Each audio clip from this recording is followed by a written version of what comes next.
36তম সূরা ইয়াসিন এর বাংলা অনুবাদ। 1 ইয়া শিন 2 বিজ্ঞানময় কুরআনের শপথ। 3 নিশ্চয় তুমি রাসূলদের অন্তর্ভুক্ত। 4 সরল পথের উপর প্রতিষ্ঠিত। 5 এ কুরআন মহাপরাক্রমশালী পরম দয়াময় আল্লাহ কর্তৃক নাজিলকৃত। 6 যাতে তুমি এমন এক কওমকে সতর্ক কর যাদের পিতৃপুরুষদেরকে সতর্ক করা হয়নি, কাজেই তারা উদাসীন। 7 অবশ্যই তাদের অধিকাংশের উপর আল্লাহর বাণী অবধারিত হয়েছে, ফলে তারা ঈমান আনবে না। 8 নিশ্চয় আমি তাদের গলায় বেড়ি পরিয়ে দিয়েছি এবং তা চিবুক পর্যন্ত, ফলে তারা ঊর্ধ্বমুখী হয়ে আছে। 9 আর আমি তাদের সামনে একটি প্রাচীর ও তাদের পিছনে একটি প্রাচীর স্থাপন করেছি, অতঃপর আমি তাদেরকে ঢেকে দিয়েছি, ফলে তারা দেখতে পায় না। 10 আর তুমি তাদেরকে সতর্ক কর অথবা না কর, তাদের কাছে দুটোই সমান, তারা ঈমান আনবে না। 11 তুমি তো কেবল তাকেই সতর্ক করবে যে উপদেশ মেনে চলে এবং না দেখেও পরম করুণাময় আল্লাহকে ভয় করে। অতএব তাকে তুমি ক্ষমা ও সম্মানজনক পুরস্কারের সুসংবাদ দাও। 12 আমিই তো মৃতকে জীবিত করি আর লিখে রাখি যা তারা অগ্রে প্রেরণ করে এবং যা পিছনে রেখে যায়। আর প্রতিটি বস্তুকেই আমি সুস্পষ্ট কিতাবে সংরক্ষণ করে রেখেছি। 13 আর এক জনপদের অধিবাসীদের উপমা তাদের কাছে বর্ণনা কর, যখন তাদের কাছে রাসূলগণ এসেছিল। 14 যখন আমি তাদের কাছে 2 জন রাসূল পাঠিয়েছিলাম, তখন তারা তাদেরকে মিথ্যাবাদী বলেছিল। তারপর আমি তাদেরকে তৃতীয় একজনের মাধ্যমে শক্তিশালী করেছিলাম।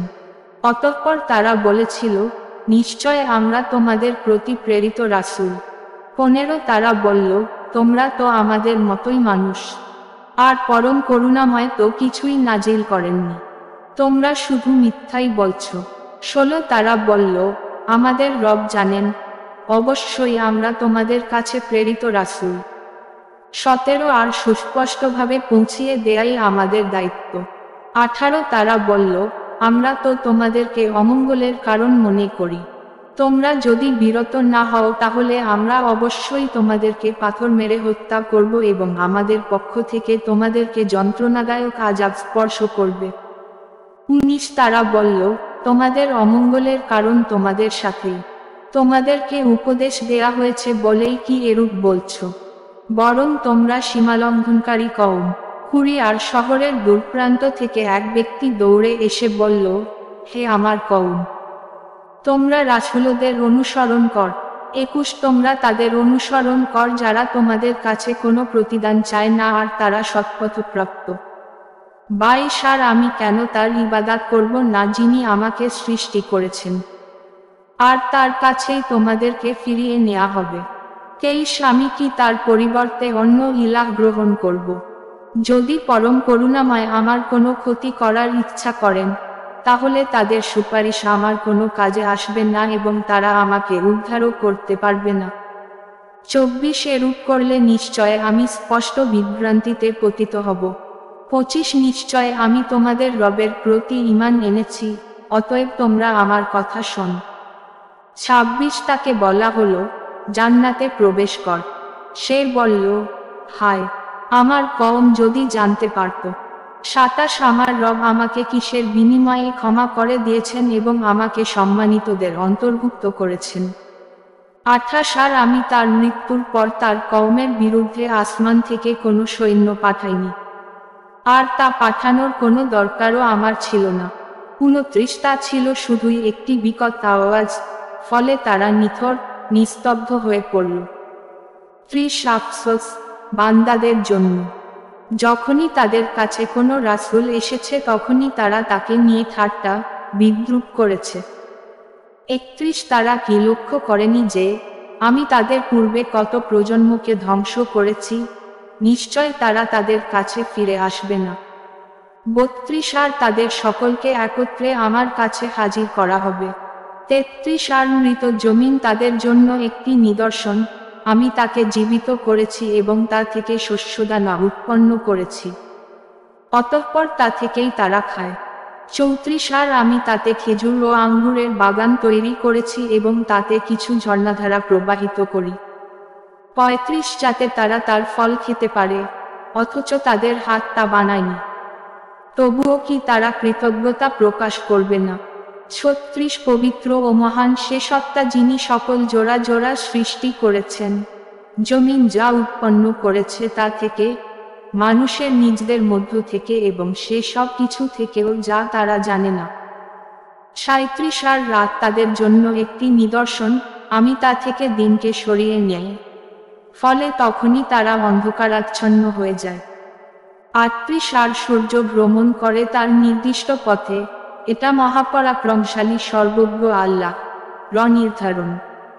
39 আর চাঁদের জন্য আমি নির্ধারণ করেছি মানজিলসমূহ, অবশেষে সেটি খেজুরের শুষ্ক পুরাতন শাখার মতো হয়ে যায়। 40 সূর্যের জন্য সম্ভব নয় চাঁদের নাগাল পাওয়া, আর রাতের জন্য সম্ভব নয় দিনকে অতিক্রম করা, আর প্রত্যেকেই কক্ষপথে ভেসে বেড়ায়। 41 আর তাদের জন্য একটি নিদর্শন হলো, অবশ্যই আমি তাদের বংশধরদেরকে ভরা নৌকায় আরোহণ করিয়েছিলাম। 42 আর তাদের জন্য তার অনুরূপ যানবাহন সৃষ্টি করেছি, যাতে তারা আরোহণ করে। 43 আর যদি আমি চাই তাদেরকে নিমজ্জিত করে দেই, তখন তাদের জন্য কোনো সাহায্যকারী থাকে না এবং তাদেরকে উদ্ধারও করা হয় না। 44 যদি না আমার পক্ষ থেকে রহমত হয় এবং কিছু সময়ের জন্য উপভোগের সুযোগ দেয়া হয়। 45 আর যখন তাদেরকে বলা হয়, যা তোমাদের সামনে আছে এবং যা তোমাদের পিছনে আছে সে বিষয়ে সতর্ক হও, যাতে তোমাদের প্রতি অনুগ্রহ করা যায়। 46 আর তাদের রবের নিদর্শন সমূহ থেকে তাদের কাছে কোনো নিদর্শন আসলেই তারা তা থেকে মুখ ফিরিয়ে নেয়।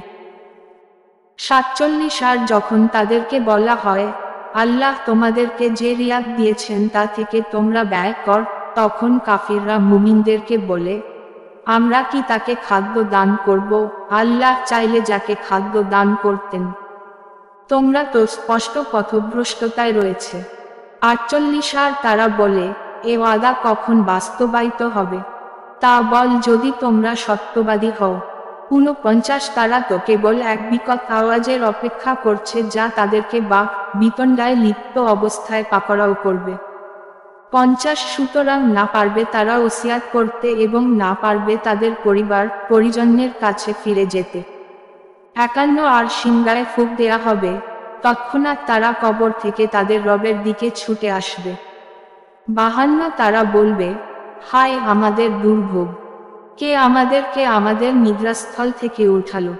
তাদেরকে বলা হবে, এটা তো তা যার ওয়াদা পরম করুণাময় করেছিলেন এবং রাসূলগণ সত্য বলেছিলেন। 53 তা ছিল শুধুই একটি বিকট আওয়াজ, ফলে তৎক্ষণাৎ তাদের সকলকে আমার সামনে উপস্থিত করা হবে। 54 সুতরাং আজ কাউকেই কোনো জুলম করা হবে না এবং তোমরা যা আমল করছিলে শুধু তারই প্রতিদান তোমাদের দেয়া হবে। 55 নিশ্চয় জান্নাতবাসীরা আজ আনন্দে মশগুল থাকবে। 56 তারা ও তাদের স্ত্রীরা ছায়ার মধ্যে সুসজ্জিত আসনে হেলান দিয়ে উপবিষ্ট থাকবে। 57 সেখানে তাদের জন্য থাকবে ফল ফলাদি এবং থাকবে তারা যা চাইবে তাও। 58 অসীম দয়ালু রবের পক্ষ থেকে বলা হবে, সালাম। 59 আর হে অপরাধীরা, আজ তোমরা পৃথক হয়ে যাও। 60 হে বনি আদম, আমি কি তোমাদেরকে এ মর্মে নির্দেশ দেইনি যে তোমরা শয়তানের উপাসনা করো না? নিঃসন্দেহে সে তোমাদের প্রকাশ্য শত্রু। 61 আর আমারই ইবাদত কর, এটিই সরল পথ। 62 আর অবশ্যই শয়তান তোমাদের বহু দলকে পথভ্রষ্ট করেছে, তবুও কি তোমরা অনুধাবন করনি? 63 এটি সেই জাহান্নাম যার সম্পর্কে তোমরা ওয়াদাপ্রাপ্ত হয়েছিলে। 64 তোমরা যে কুফরি করতে সে কারণে আজ তোমরা এতে প্রবেশ কর। 65 আজ আমি তাদের মুখে মোহর মেরে দেব এবং তাদের হাত আমার সাথে কথা বলবে ও তাদের পা সে সম্পর্কে সাক্ষ্য দেবে যা তারা অর্জন করত। 66 আর যদি আমি চাইতাম তবে তাদের চোখসমূহ অন্ধ করে দিতাম, তখন এরা পথের অন্বেষণে দৌড়ালে কি করে দেখতে পেত। 67 আর আমি যদি চাইতাম তবে তাদের স্বস্থানে তাদেরকে বিকৃত করে দিতাম, ফলে তারা সামনেও এগিয়ে যেতে পারত না এবং পিছনেও ফিরে আসতে পারত না। 68 আর আমি যাকে দীর্ঘ জীবন দান করি, সৃষ্টি অবয়বে আমি তার পরিবর্তন ঘটাই। তবুও কি তারা বুঝবে না? 69 আমি রাসূলকে কাব্য শিখাইনি এবং এটি তার জন্য শোভনীয় নয়। এ তো কেবল এক উপদেশ ও স্পষ্ট কুরআন মাত্র। 70 যাতে তা সতর্ক করতে পারে ওই ব্যক্তিকে যে জীবিত এবং যাতে কাফিরদের বিরুদ্ধে অভিযোগবাণী প্রমাণিত হয়। 71 তারা কি দেখেনি, আমার হাতের তৈরি বস্তুসমূহের মধ্যে আমি তাদের জন্য চতুষ্পদ জন্তু সৃষ্টি করেছি। অতঃপর তারা হলো এগুলোর মালিক। 72 আর আমি এগুলোকে তাদের বশীভূত করে দিয়েছি। ফলে এদের কতক তাদের বাহন এবং কতক তারা ভক্ষণ করে। 73 আর তাদের জন্য এগুলোতে রয়েছে আরও বহু উপকারিতা ও পানীয় উপাদান। তবুও কি তারা শকর আদায় করবে না? 74 অথচ তারা আল্লাহর পরিবর্তে অন্য সব ইলাহ গ্রহণ করেছে, এই প্রত্যাশায় যে তারা সাহায্যপ্রাপ্ত হবে। 75 এরা তাদের কোনো সাহায্য করতে সক্ষম হবে না, বরং এগুলোকে তাদের বিরুদ্ধে বাহিনীরূপে হাজির করা হবে। 76 সুতরাং তাদের কথা তোমাকে যেন চিন্তিত না করে, নিশ্চয় আমি জানি তারা যা গোপন করে এবং যা প্রকাশ করে। 77 মানুষ কি দেখেনি যে আমি তাকে সৃষ্টি করেছি শুক্রবিন্দু থেকে, অথচ সে বনে যায় একজন প্রকাশ্য কুতর্ককারী। 78 আর সে আমার উদ্দেশ্যে উপমা পেশ করে, অথচ সে তার নিজের সৃষ্টি ভুলে যায়। সে বলে, হাড়গুলো জরাজীর্ণ হওয়া অবস্থায় কে সেগুলো জীবিত করবে? 79 বল, যিনি প্রথমবার এগুলোকে সৃষ্টি করেছেন তিনিই সেগুলো পুনরায় জীবিত করবেন, আর তিনি সকল সৃষ্টি সম্পর্কেই সর্বজ্ঞাত। 80 যিনি সবুজ বৃক্ষ থেকে তোমাদের জন্য আগুন তৈরি করেছেন, ফলে তা থেকে তোমরা আগুন জ্বালাও। 81 যিনি আসমানসমূহ ও জমিন সৃষ্টি করেছেন তিনি কি তাদের অনুরূপ সৃষ্টি করতে সক্ষম নন? হ্যাঁ, তিনিই মহাস্রষ্টা, সর্বজ্ঞানী। 82 তার ব্যাপার শুধু এই যে কোনো কিছুকে তিনি যদি হও বলতে চান তখনই তা হয়ে যায়। 83 অতএব পবিত্র মহান তিনি, যার হাতে রয়েছে সকল কিছুর রাজত্ব এবং তারই দিকে তোমরা প্রত্যাবর্তিত হবে।